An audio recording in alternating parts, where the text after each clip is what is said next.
Hey, hi, hello, welcome to Copy and Conversation with me here, Miro. Pour yourself a cup of coffee or a chai, settle into your favorite place, and let's have a conversation. Today's episode has rather been, with an unusual title, and I'm sure you've already seen that Vomiting My Heart Out. Before you panic, no, I'm not about to puke on you. I thought I should clarify that right at the beginning.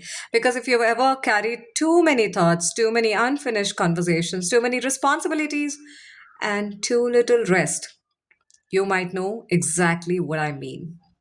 I'm recording this episode after spending another day at the hospital, waiting, watching, listening. You know how hospitals are. There are places where time moves differently, the clock moves, but still sometimes you feel like you've not moved even an inch.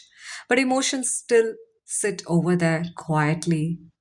People walk around carrying reports, medicines, fears, hopes, and stories. Loads and loads and loads and loads of stories. Some spoken, many unspoken. And while waiting for my aunt's turn for her radiation, I was doing what most of us do, pretending everything was okay. But apparently, my face had different plans altogether.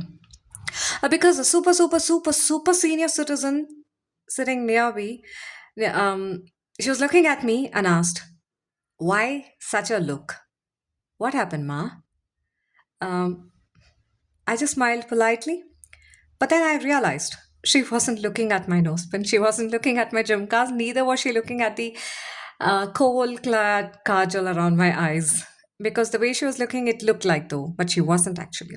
She was looking directly into my exhaustion. My eyes were speaking, or rather, my eyes were vomiting it out. And then she said something so simple it was. Take rest, Ma. Sleep well. That was it. No TED talk, no motivation quote, or any gyan for that matter. No five-step framework. Just four words. Take rest. Take care of yourself. That's it. And sleep well. And suddenly I felt exposed because she had accidentally touched something I had been hiding. Not from others, from myself. It's just as I'm sharing this, I just kept my hand or my palm or my chest and I feel that yes, I've been hiding that from myself. Those things we keep pushing under the carpet? Not literally, although if you see my house on certain days, that might happen too.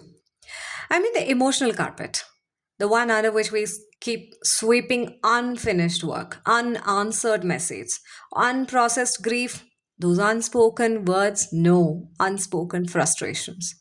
Even the missed opportunities, or those dreams, they are still somewhere in the dreamland. And every day we say, okay, let me deal with it tomorrow. Then tomorrow becomes next week, the next week becomes the next month.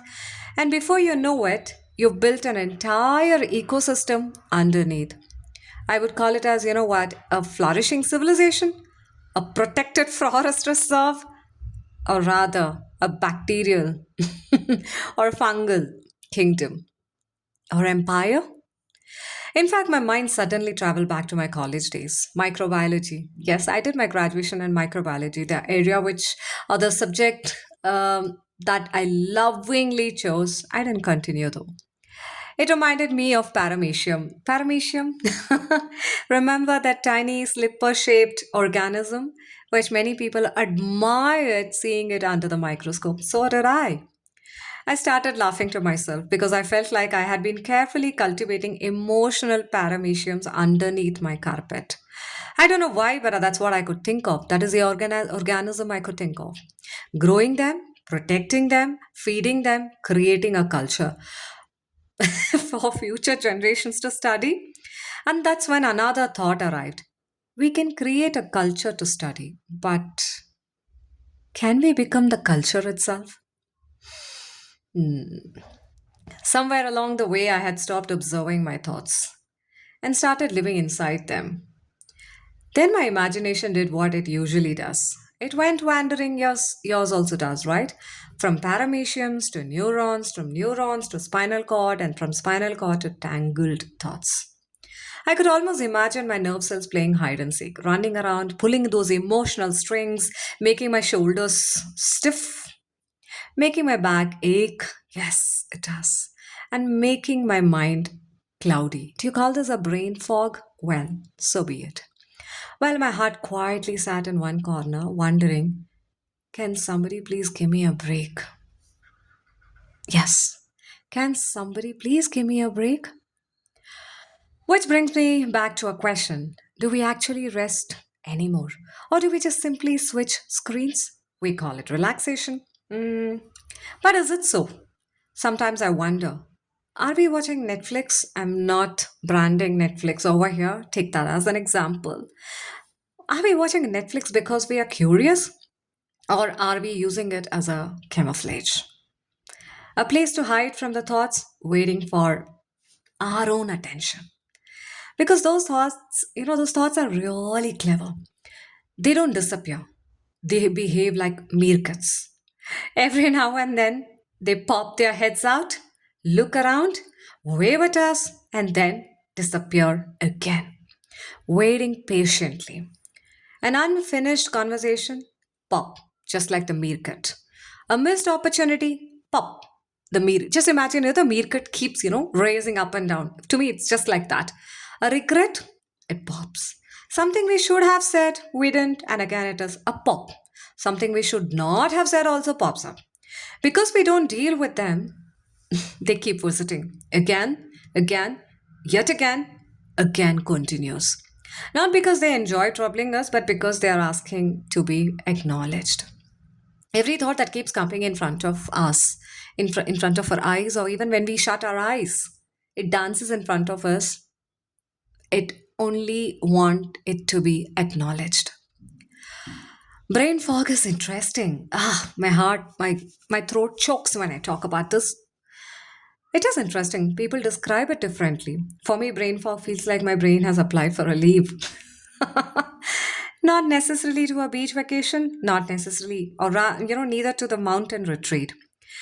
Maybe just a small coffee shop, a quiet corner, a hot filter coffee. No notifications, no responsibilities. We cannot run away. It is a Hotel California situation. You can always check in, but you can never check out. No responsibilities is such a heavy word. It's a heavy lifting word, I would call it as. No emotional baggage. Another one to that heavy lift. Just enough silence to hear itself. Think again. And perhaps that's what rest really is. Not running away, not escaping that reality, but creating enough space to see reality clearly. Because when we don't pause, life becomes something strange.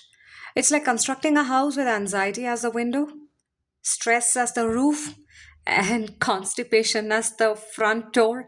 Nothing moves, nothing leaves. Everything stays trapped over there, including us. So maybe vomiting the heart out isn't such a terrible thing after all.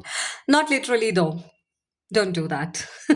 But emotionally, maybe it means allowing thoughts to leave, allowing feelings to breathe, allowing ourselves to admit, yes, I'm tired. I'm overwhelmed. I need help. I need rest. I'm carrying too much. Perhaps that is what that grandmother was actually telling me. Or rather, she said it. Not to be strong, not to push harder, not to keep going, just to pause. Or rather, just pause. To digest, to release. Because undigested food creates discomfort. Undigested thoughts to do that. Maybe next time you see someone carrying that look, just imagine, imagine when I shared this in the beginning of this podcast, how my face looked to, yes. If you see someone like that exhausted look, that constipated expression, that I'm holding the world together with a paperclip. Why do we do that? Can we hold the entire world with a paperclip?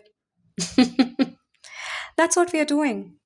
We are holding the entire world together with a paperclip, and that's how we are holding our face.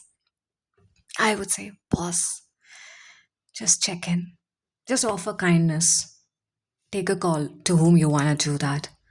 Because what I'm telling, the person whom I'm asking you to offer is just stand in front of the mirror. Yeah, I meant you. Exactly, I meant you. You don't have to offer all these to someone outside of you. Just stand in front of that mirror and offer whatever I said now. Are you having that exhausted look on your face, that constipated face on dancing in front of your, I mean, constipated face will not dance, but that look is holding you back from shaking your legs. Yes, I just bang the table because I really feel what I'm sharing. Just smile at your face and say, let me take a coffee break or let me take a chai break.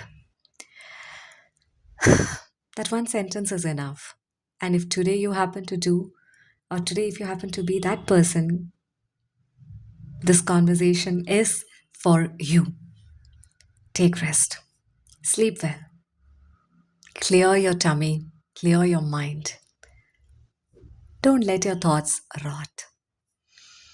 That's all I would say. Thank you for joining me on this yet another episode on Copy and Conversation. If this conversation resonated with you, share it with someone who you might think need that gentle reminder to rest. Until next time, take care of your stories before they become that emotional constipation. And remember, life isn't about holding everything. Life isn't about holding the entire world in a paperclip. Sometimes healing begins when we finally stop carrying it all alone. Be the caregiver, but first care for yourself. With that, this is Meera signing off with a warm cup of coffee in my hand and a light heart as I shared it. I really feel light about sharing what I shared now on this podcast. See you then. Ta-da. Bye-bye.